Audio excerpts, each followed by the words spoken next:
Okay, here's a refurbished two-tuber from 1994 or 96. I had to look again.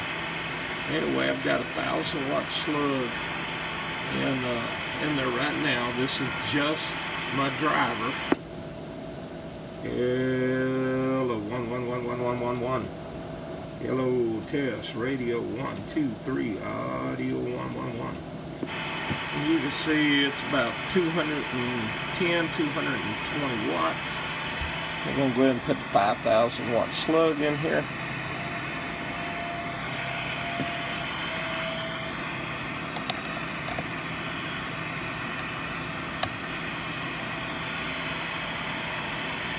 Gonna cut on the two-tuber.